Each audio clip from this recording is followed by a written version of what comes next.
बिस्मिल्लाहिर्रहमानिर्रहीम, अस्सलाम वालेकुम। मैं हूं आपका मेज़बान महर आदिल। और नाज़रीन, अगर आज पाकिस्तान की बात करें, पाकिस्तान के नौजवान नस्ल जो है, हमारी यूथ जो कि हमें बहुत अजीज़ भी है, अगर किसी से पूछें कि क्या उसके इरादे हैं तो वो फ़ौरन जो है वो पाकिस्तान से बाहर जाने की, ख़ुसूसी तौर पे यूरोपियन कंट्रीज़ की बात करेगा कि वहाँ पर जाकर सेटल होना चाहेगा अपनी स्टडी के लिए, अपनी जॉब के लिए, कुछ माशी हालात पाकिस्तान के कह ले, या वैसे बात करें कि हर एक का अपना ख्वाब। तो इसी हवाले से मुख्तलिफ़ फेजेस में जो है वो स्टूडेंट्स को और जॉब के लिए जाने वालों को जो है वो मुश्किलात का सामना भी करना पड़ता है। कुछ आप कह लें कि अवेयरनेस इतनी नहीं है। कुछ नौसरबाज जो हैं वो एक बड़े बागात दिखाते हैं, ख्वाब दिखाते हैं, तो उसके बाद फिर बेचारे लुट जाते हैं। इसी हवाले से आज हमारे साथ मौजूद हैं सर शारले, जिनका एक्सपीरियंस भी जो है वो बोलता है। और अगर हम बात करें यूट्यूब की, तो बड़े लोगों को गाइड करते भी नज़र आते हैं, लेकिन कुछ लोग होते हैं जिन्हें समझ नहीं आती, वो फिर ख़ुद अपनी मौत को जो है वो गले लगाते हैं। बहुत शुक्रिया सर, आपने टाइम दिया। सबसे पहला सवाल कि अगर हम बाहर जाने की बात करें स्टडी के लिए या जॉब के लिए, तो जब किसी स्टूडेंट से बात की जाए वो यूरोप का नाम लेगा। जी सर। कि उसकी कोशिश होगी कि मैं यूरोप चला जाऊं, और किसी भी कंट्री में, जैसे सरफरिस्त जो है कनाडा, जिसकी डिमांड बहुत ज़्यादा है, लेकिन आइल्स आ जाता है, जी मैंने आइल्स करना है। जी जी। अब सुनने में आता है या देखते हैं कि ये OET क्या है, इन दोनों में क्या डिफरेंस है? सर फर्स्ट ऑफ ऑल तो थैंक यू वेरी मच कि आपने सेगमेंट रखा है सो दैट लोगों को और इन्फॉर्मेशन और नॉलेज मिल सके। अगर हम आइल्स और OET की बात करें तो जनरली देखा जाए तो दोनों ही इंग्लिश टेस्टिंग टेस्ट हैं। जब हम नकल मकानी हैं, जिसको हम इमिग्रेशन बोलते हैं, किसी भी आप सूरत में करें, तो उसमें जिस भी आप कंट्री में जाते हैं उनकी एक रिक्वायरमेंट होती है कि आप जब यहाँ पर आएंगे, चाहे कैटेगरी कोई भी हो, स्टूडेंट की है, इमिग्रेशन की है, मगर आपने अगर वहाँ पर रहना है तो आपको ज़ुबान तो आनी चाहिए। बिल्कुल। तो इस तरह सर जी, जहाँ से ये लोग आइल्स करना चाहते हैं, OET करना चाहते हैं, क्योंकि अब लैंग्वेज की प्रोफिशेंसी रिक्वायर होती है। आप उनके मुल्क में जब जाएंगे तो आपको कम से कम एक बेसिक लेवल की क्वालिफ़िकेशन आनी चाहिए। अब उस चीज़ को सामने रखते हुए ये 2 टेस्ट मरतब किए गए हैं, या ये जनरली नोन है। आइल्स तो मशहूर ज़माना है क्योंकि ये बहुत पुराना टेस्ट है, ज़बान ज़दे आम है, आइल्स करना है, आइल्स करना है। लेकिन आपने स्टूडेंट वीज़े पे जाना है आइल्स, आपने इमिग्रेशन करनी है आइल्स, आपने अगर विजिट पे स्पाउस वीज़ा पे जा रहे हैं तो आइल्स। इसलिए अब आइल्स तो ऑलमोस्ट किसी को बताना भी नहीं पड़ता। जब आइल्स का नाम आता है तो लोग खुद ही जान देते हैं कि कोई इंग्लिश का टेस्ट है। अगर हम OET को साथ कंपेयर करें, जैसे अभी मैंने अर्ज़ किया है तो इंग्लिश का टेस्ट, मगर OET स्पेसिफिक है। ओके। OET सिर्फ और सिर्फ जो मेडिकल प्रोफेशनल्स हैं, ये उनके लिए डिज़ाइंड है। अगर मैं इसकी फुल फॉर्म बताऊँ तो ये occupational English test. Occupation word से मैं बता लगता है कि किसी खास शोबे से ताल्लुक़ रखती है। तो ये मेडिकल के लोगों के लिए बना हुआ है। आइल्स जो ये जनरल है, ये जिसने भी जाना है वो आइल्स का पेपर दे सकता है। अच्छा, अभी आपने बात की कि OET जो है वो मेडिकल के प्रोफेशन से जो ताल्लुक़ रखते हैं उनके लिए है। आइल्स करने वाला मेडिकल के प्रोफेशन में नहीं जा सकता। अगर एक डॉक्टर की बात करें, एक नर्स की बात करें, या हेल्थ से रिलेटेड लोगों की बात करें, तो क्या वो आइल्स करके वो उस प्रोफेशन को ज्वाइन नहीं कर सकते? नहीं सर, ऐसा नहीं है। आप ये कह लें कि जो डॉक्टर्स, नर्सेज या जो भी मेडिकल प्रोफेशनल्स हैं, उनके पास अब 2 ऑप्शंस अवेलेबल हैं। चाहे वो आइल्स कर लें, चाहे वो OET कर लें। अगर वो OET करते हैं तो वो पेपर डिज़ाइन उनके प्रोफेशन से रिलेटेड होता है, ज़्यादा आसान हो जाता है। जैसे अगर मैं मिसाल दूं, अगर जैसे अब आप ये मार्केटिंग से या मीडिया से रिलेटेड हैं, अगर मैं आपसे इस तरह के सवाल पूछूँ तो आप बहुत अच्छा आंसर करेंगे। बिल्कुल। बजाय इसके अगर मैं आपसे कोई जनरल नॉलेज का सवाल करूँ, तो बस यही फ़र्क है। तो बाकी जो मेडिकल से ताल्लुक़ नहीं रखते, वो उनके लिए वो टेस्ट वैलिड नहीं है, वो फिर आइल्स ही करेंगे। अच्छा, उनके लिए वो वैलिड नहीं, यानी कि आइल्स जो है वो दोनों कर सकते हैं। एग्जैक्टली। OET जो है वो हेल्थ प्रोफेशन वाले ही करेंगे। अच्छा, अगर बात करें हम, इस वक्त मैंने पहले भी जिस तरह बात की कि कनाडा के लिए इमिग्रेशन की बहुत डिमांड है, मेरी कोशिश है, आपकी कोशिश है कि यार कनाडा में सेटिंग हो जाए। क्या OET की बेस पे अगर हम इमिग्रेशन की अप्लाई करते हैं, या कोई नर्स जाना चाहती है कि मैं कनाडा शिफ्ट हो जाऊं या कुछ इस तरह, तो OET उसके लिए कितना हेल्पफुल है? इमिग्रेशन के लिए भी, जॉब के लिए तो ज़ाहिर बात है कि किया होगा। तो फिर इसमें इस तरह सर जी, जब भी आप किसी वीज़ा कैटेगरी में अप्लाई करते हैं तो अगर आपको लैंग्वेज के लिए कुछ चाहिए तो जाहिर सी बात है डिफरेंट टेस्ट अवेलेबल। अगर आपने कनाडा का जिक्र किया है, कनाडा का एक अपना इंग्लिश का टेस्ट, उसका नाम सेलपेप है। इसी तरह जैसे हर कंट्री ने अपने अपने डिज़ाइन किए। अगर मैं यूएसए की बात करूँ तो यूएसए ने एक अपना डिज़ाइन किया, उसको वो टोफल बोलते हैं। तो आईएलटीएस तो बेसिकली कैम्ब्रिज का एग्ज़ाम है। तो ये डिफरेंट ऑप्शंस अवेलेबल होती हैं। अगर मैं इसकी ऐसे मिसाल दूँ, आप जब इमिग्रेशन अप्लाई करते हैं किसी भी कंट्री की, तो वहाँ पर उन्होंने एक लिस्ट दी होती है आप किस शोबे में अप्लाई करेंगे और किस तरह के इंग्लिश के टेस्ट वो एक्सेप्ट करते हैं। जैसे कनाडा में सेलपी भी एक्सेप्ट करते हैं, ओईटी भी एक्सेप्ट करते हैं और आईएलटीएस भी। अगर फॉर इमिग्रेशन ओईटी एक्सेप्ट हो जाता है। एग्जैक्टली। देखिए ना, इमिग्रेशन क्या होगा कि वो अप्लाई करेंगे जॉब के लिए, वो जॉब उनकी बाद में इमिग्रेशन में कन्वर्ट होगी। ओके। अगर वो डायरेक्ट इमिग्रेशन अप्लाई करते हैं, प्रोफेशन में अप्लाई नहीं करते, फिर उनको आईएलटीएस ही करना पड़ेगा। फिर आईएलटीएस ही करना पड़ेगा। ओके। ये कह लें कि डिफरेंट रूट्स हैं। आपने डायरेक्ट इमिग्रेशन लेनी है या आपने प्रोफेशन के थ्रू इमिग्रेशन लेनी है। ओके। अच्छा, अभी बात आपके ऑफिस में ही बैठे हो रही थी कि कनाडा जो है वो पाकिस्तान से नर्सेज को जो है वो ज़्यादा यानी कि यहाँ से उसकी हायरिंग नहीं है, उसको रूट कोई और लेना पड़ेगा। सर इसमें रूल्स चेंज होते रहते हैं इमिग्रेशंस के। Different countries different rules apply करते हैं। कनाडा ने भी रिसेंटली जो है ना थोड़ी सी रिलैक्सेशन किया रूल्स में, ख़ासतौर पे मेडिकल के लोगों के लिए। Okay. अभी उन्होंने मैंने उस पर भी कोई इतनी डिटेल सर्च नहीं किया, मगर सुनने में मैंने ये आया था कि अगर कोई भी आप मेडिकल से ताल्लुक़ रखते हैं, किसी भी शोबे से हैं, चाहे आप कंप्लीट नर्स हैं, डॉक्टर हैं, कोई आपने लाइक टेक्नीशियन का कोर्स भी किया हुआ है, अगर वो अप्लाई करते हैं तो इस वक्त रिलैक्स कैटेगरीज़ के अंदर है। हाँ, ये है कि कनाडा का प्रोसेस थोड़ा लंबा है as compare to other countries. इसमें स्क्रूटनी ज़्यादा होती है, डॉक्यूमेंटेशन की वेरिफिकेशन ज़्यादा है। वो लोग कई बार जब कोई रूट जाते हैं। हाँ, रूट जब लेते हैं, लोगों को होता है जी रातों रात काम हो जाए। बिल्कुल, सबर नहीं है ना, तभी तो वो एजेंटों के हाथों बेचारे फंसते हैं। अच्छा, एक आप तो खैर ये हम इंग्लिश टेस्ट से मेरा ख्याल इमिग्रेशन की तरफ चले गए हैं। एक और सवाल आपका से रिलेटेड ही है कि खुद अप्लाई किया जा सकता है या लाजमी केस को स्ट्रॉन्ग करने के लिए ये जो कंसल्टेंट्स बैठे हैं उनसे बात की जाए कि वो मेरी जो है केस तैयार करें, या खुद भी जो है वो अप्लाई किया जा सकता है? सर दोनों चीज़ें अवेलेबल हैं। इसमें मैं सिर्फ ये कहूँगा कि अगेन हिट एंड ट्रायल एक मेथड हम वर्ड यूज़ करते हैं। कई बार हम पूरी रिसर्च नहीं करते और बस अप्लाई कर देते हैं। उसमें क्या होता है कि डॉक्यूमेंटेशन में फ्लॉ होते हैं। सिंपल सी एक बात करें, अगर मैंने एक कवर लेटर किसी को क्या लिख दें, अगर उनको ये नहीं पता कि कवर लेटर में कौन कौन सी बातें लिखनी चाहिए तो वो कवर लेटर इफेक्टिव नहीं होगा। इसी तरह जब डॉक्यूमेंटेशन होती है कंसल्टेंट्स का, क्योंकि रोज़ का काम होता है, उनको बारीकियों का पता होता है कौन से लफ्ज़ लिखने हैं, कहाँ पे कौन सी डिटेल्स लिखनी है। जब कैंडिडेट खुद करता है तो उसको इतनी नॉलेज नहीं होती है, जिस वजह से वो मार खा। यहाँ तो वो पहले रिसर्च करें, अच्छे से स्टडी करें। अब इसका इफेक्ट क्या आता है? इसका इफेक्ट क्या आता है कि केस ख़राब हो जाता है।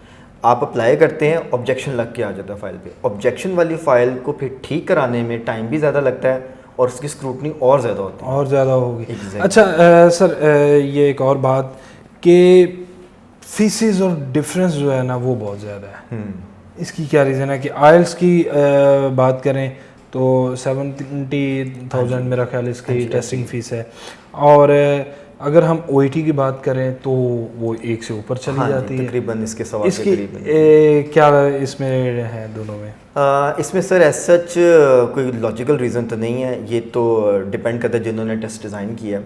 मगर अगर मैं इसको अपने एंगल से देखूं तो क्योंकि एक प्रोफेशनल टेस्ट है ओईटी, इसमें वही लोग इस टेस्ट को लेते हैं जो प्रोफेशन में आ चुके होते हैं, वो अर्निंग हैंड होते हैं, जैसे डॉक्टर्स हैं, नर्सेज हैं, किसी की हम बात कर लें, यानी कि जो कमा रहे हैं उनसे खींचने हैं। तो जो आइल्स है वो तो स्टूडेंट भी करते हैं, जॉब भी करते हैं, तो I think may be that's why the fees is less, could be, but that's just my logic. अच्छा, इनकी कोई टाइम लिमिट है कि आइल्स किया है या मैं एक ही दफ़ा करूंगा और मेरा आगे कंटिन्यू होगा मुकम्मल? मैं किसी भी कंट्री चला जाता हूं, उसके बाद फिर मैं वहां से मूव होना चाहता हूं किसी और कंट्री में, इंग्लिश कंट्री के अंदर, तो क्या इसका कोई टाइम पीरियड है या एक दफ़ा करना ही बस ठीक है? नहीं सर, इन दोनों एग्ज़ाम्स की वैलिडिटी है 2 इयर्स की। 2 इयर्स की। जिस दिन आप एग्ज़ाम लेते हैं, लेट्स सपोज अगर आज आपने दिए, जो भी आज की डेट है, आज की डेट से लेकर नेक्स्ट 2 इयर्स तक ये वैलिड होता है। उसको आप कहीं भी किसी भी कंट्री के लिए यूज़ कर सकते हैं। शर्त ये कि वो कंट्रीज़ को एक्सेप्ट करती है उस वाले एग्ज़ाम को। हाँ ठीक है। आप इसको कह लें कि मल्टीपल टाइम्स यूज़ कर सकते हैं, बट जब आपकी एक्सपायरी हो जाती है फिर ये सर्टिफिकेट वेस्ट है। फिर ये वेस्ट है। हाँ जी। यानी कि मुझे अगर मैं किसी कंट्री में जाता हूँ तो फिर मुझे वहाँ पे अगर 2 साल गुजर चुके हैं तो फिर आगे जाने के लिए मुझे दोबारा से करना पड़ेगा। हाँ, अगर उनकी रिक्वायरमेंट कुछ ऐसी है। अब इसमें ये भी चीज़ें होती हैं, जब आप ऑलरेडी किसी इंग्लिश स्पीकिंग कंट्री में होते हैं और आप वहाँ से किसी और कंट्री में मूव होते हैं, अब अगेन वीज़ा कैटेगरीज आ जाती हैं, उसमें फिर एग्जम्पशंस मिलती हैं आपको। अगर आप जैसे स्टडी वीज़ा पे हैं और आप 2 साल से एक इंग्लिश यूनिवर्सिटी में पढ़ रहे हैं और आप अपनी सिर्फ यूनिट्स ट्रांसफ़र करवा लेते हैं, तो कई बार आपकी इंग्लिश की एग्जम्पशन होती है। ओके। वो ये फिर country to country rules vary करते हैं। अच्छा, आप इस प्रोफेशन से हैं और अभी मैं जब आपके ऑफिस का विज़िट किया तो माशाल्लाह काफ़ी ज़्यादा सक्सेसफुल मैंने देखे लोग। आप किस चीज़ को प्रेफर करते हैं कि लोगों को बाहर जाने के लिए, जिस तरह मेरे जैसे जो नालायक हैं नहीं ना ही पढ़ना पड़े तो बेहतर है।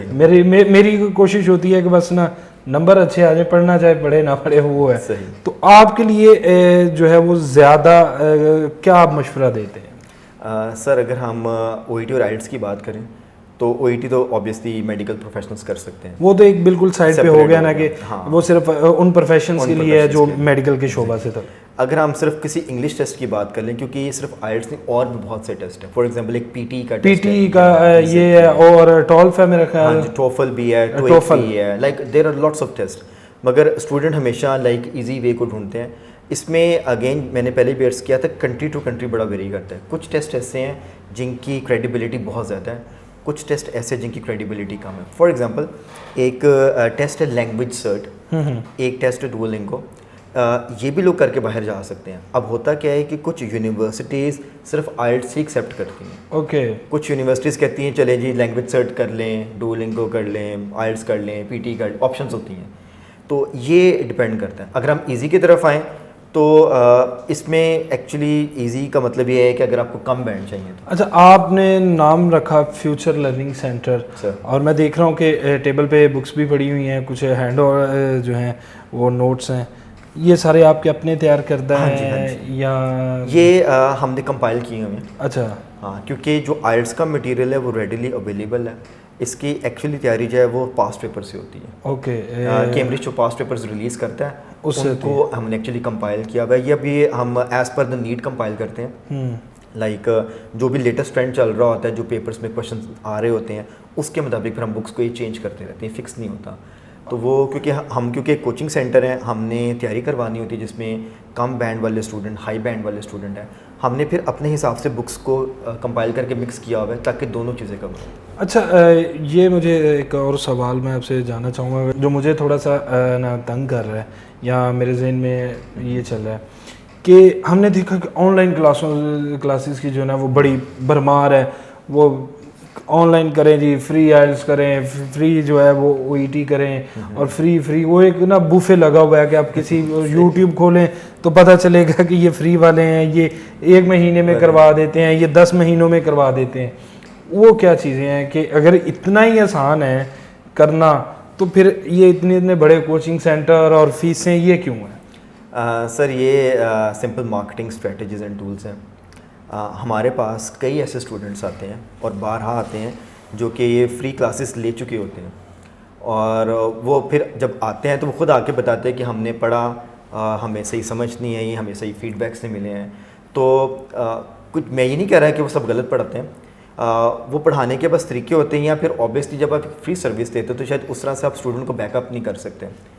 तो ऑब्वियसली फिर उस पर स्टूडेंट पे बहुत ज़्यादा बर्डन होता है। और मैंने ये देखा है कि जो स्टूडेंट्स हैं उनको जब तक पुश ना किया जाए वो पढ़ते नहीं हैं। इवन चाहे प्रोफेशनल्स भी हैं, लाइफ इतनी टफ है आजकल तो पुश करना पड़ता है। तो फिर कोचिंग सेंटर्स की अपनी ज़रूरत रहती है, मगर वो अपनी जगह पे सही काम कर रहे हैं, ऐसा नहीं कि सही नहीं कर रहे हैं। मगर वैसे भी ये एक ह्यूमन नेचर है, जहाँ पे फ्री या सेल का बोर्ड होता है, रश वहीं पे बूफे लगा होगा तो रश लगेगा। मगर अच्छा, सॉरी आपको कट किया, अगर क्वालिटी की बात करें तो डेफिनेटली फिर आप देखेंगे कि इस वक्त पाकिस्तान में हमारे जो मुल्क के हालात हैं, ख़ुसूसी तौर पे फाइनेंशियली कुछ लोग अफोर्ड नहीं कर सकते, मेहनती भी हैं, बाहर भी जाना चाहते हैं, हर किसी की ख्वाहिश है कि अपना फ्यूचर जो है उसको सिक्योर किया जाए। लेकिन जो दूर दराज के इलाकों के स्टूडेंट्स हैं, जिस तरह हम बात करें बैकवर्ड एरियाज़ जहाँ पे कोई इस तरह की एज पर जो है ना वो फैसिलिटीज़ नहीं है, बिल्कुल सही। तो उनके लिए आप क्या रिकमेंड करते हैं? सर आपने थोड़ी देर पहले यूट्यूब का जिक्र किया था। मेरे अपने बहुत सारे लेक्चर्स यूट्यूब पे पढ़े हैं, मैंने वो सारे फ्री ऑफ कॉस्ट। मैं देख के आया, ठीक है। अब ये देखिए, ये जो आपने कहा है ना, ये इसी चीज़ को कवर करने के लिए मेरे पास कई बार ऐसे मैसेजेस आते हैं, यूट्यूब पे आते हैं, वो नीचे जो उस पर कमेंट्स होते हैं, कमेंट सेक्शन, स्टूडेंट्स अगर उस पर कोई चीज़ पूछते हैं ना तो हम उसको उसका जवाब देते हैं। हम ये नहीं कहते कि बस हमने वीडियो डाल दी तो इग्नोर किया। अब हालांकि हमें नहीं पता होता कौन है, कहाँ पे है और क्या, लाइक कुछ पेमेंट की कोई बात नहीं हुई होती है। तो ऐसा नहीं कि हर वक्त पैसे लेके काम करना है, ये कह लें कि खिदमत है। जो आ सकता है ज़रूर है, ऑनलाइन क्लासेस पे लेते हैं, मगर हम एक फ्री सोर्स पे रखा हुआ है कि अगर कोई खुद से करना चाहता है ज़रूर करें, और अगर हमें कोई अप्रोच करता है और वो नहीं अफोर्ड करता तो हम ज़रूर इस चीज़ को कंसिडर करते हैं। अगर हम डिस्काउंट्स दे सकते हैं करते हैं, और जो भी हम कर सकते हैं। बट इवेंचुअली इसमें होता ये है कि जब आपने बाहर जाना है, इसकी आगे फीसेस बहुत ज़्यादा हैं, जैसे टेस्ट की फ़ीस बहुत ज़्यादा है, डॉक्यूमेंटेशन, वीज़ा फीस, तो इसमें तो वैसे ही लाखों रुपए लगेंगे। यानी कि आप देख लेते हैं कि है तो जाएगा इसमें आमतौर पे वो लोग आते हैं जो अफोर्ड कर सकते हैं, सिंपल ऐसा। नहीं, मैं वो आपकी बात ठीक है, लेकिन मैंने देखा कुछ इस तरह के नीडी स्टूडेंट्स भी होते हैं, उनको ज़रूर कैटर करते हैं। देखें ना, कुछ बहुत ब्रिलियंट स्टूडेंट होते हैं, वो ऑलरेडी स्कॉलरशिप्स पे जा रहे होते हैं, तो जो ऐसे स्टूडेंट आते हैं हम उनकी ज़रूर हेल्प करते हैं। लाइक फिर हम उनसे पैसों की बात नहीं करते हैं। अच्छा, देखें ना, सर्विस ही देनी है स्टूडेंट को। तो एक आखिरी सवाल फिर, क्योंकि बहुत ज़्यादा आपका टाइम ले लिया है सर, कीमती टाइम है आपका। मेरे जैसा जो स्टूडेंट है एवरेज, बस इस शोबे में आ चुका है सर, तो कितनी देर में एक स्टूडेंट आप एवरेज के क्लियर कर सकता है इन दोनों टेस्ट्स को? ठीक है, मैं आइल्स की पहले एग्जांपल देता हूँ। थोड़ा सा इसमें चीज़ 3-4 एलिमेंट्स ऐड कर लेते हैं। अगर आप मैट्रिक उर्दू मीडियम से पढ़ा हुआ है, उसके बाद आपने इंटर किया हुआ है और आप इंटर के स्टूडेंट्स हैं, तो वो स्टूडेंट आम तौर पे 3 महीने के अंदर रेडी हो सकता है, क्योंकि बेस उर्दू मीडियम की होती है तो टाइम लगता है। अगर यही मेरे पास एक इंग्लिश मीडियम का स्टूडेंट है और उसने इंटर किया होता है, तो वो 1.5 से 2 माह में तैयार हो जाते हैं एवरेज।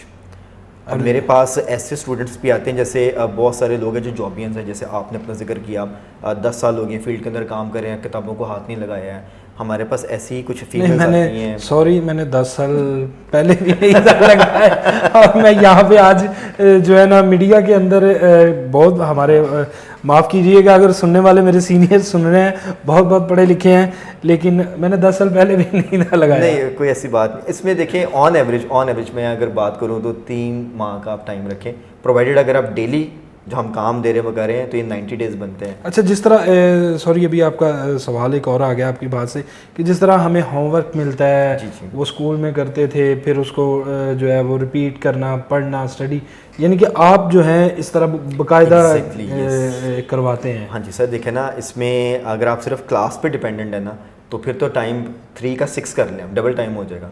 अगर हम आपको काम दे रहे हैं, आप कर रहे हैं, तो फिर इसको जल्दी कवर करते हैं आप। काम तो सेल्फ स्टडी इसमें बहुत ज़रूरी है, लेक्चर के अलावा यू नीड टू स्टडी। ज़बरदस्त, यानी कि प्रॉपर जो है वो फ्यूचर लर्निंग सेंटर के अंदर आप इनको मुकम्मल तौर पे, जितने भी कोचिंग सेंटर्स हैं यहाँ पर उनका एक रोल जो आता है ना, वो यही है कि वो एक्चुअली स्टूडेंट को बैकअप करते हैं, उनको पुश करते हैं। बस यानी कि हमने टारगेट मीट करवाना होता है। समझ गए हैं पाकिस्तानी अवाम की, हमारी साइकी स्टूडेंट्स की, कि डंडा चलेगा तो फिर ही काम होगा।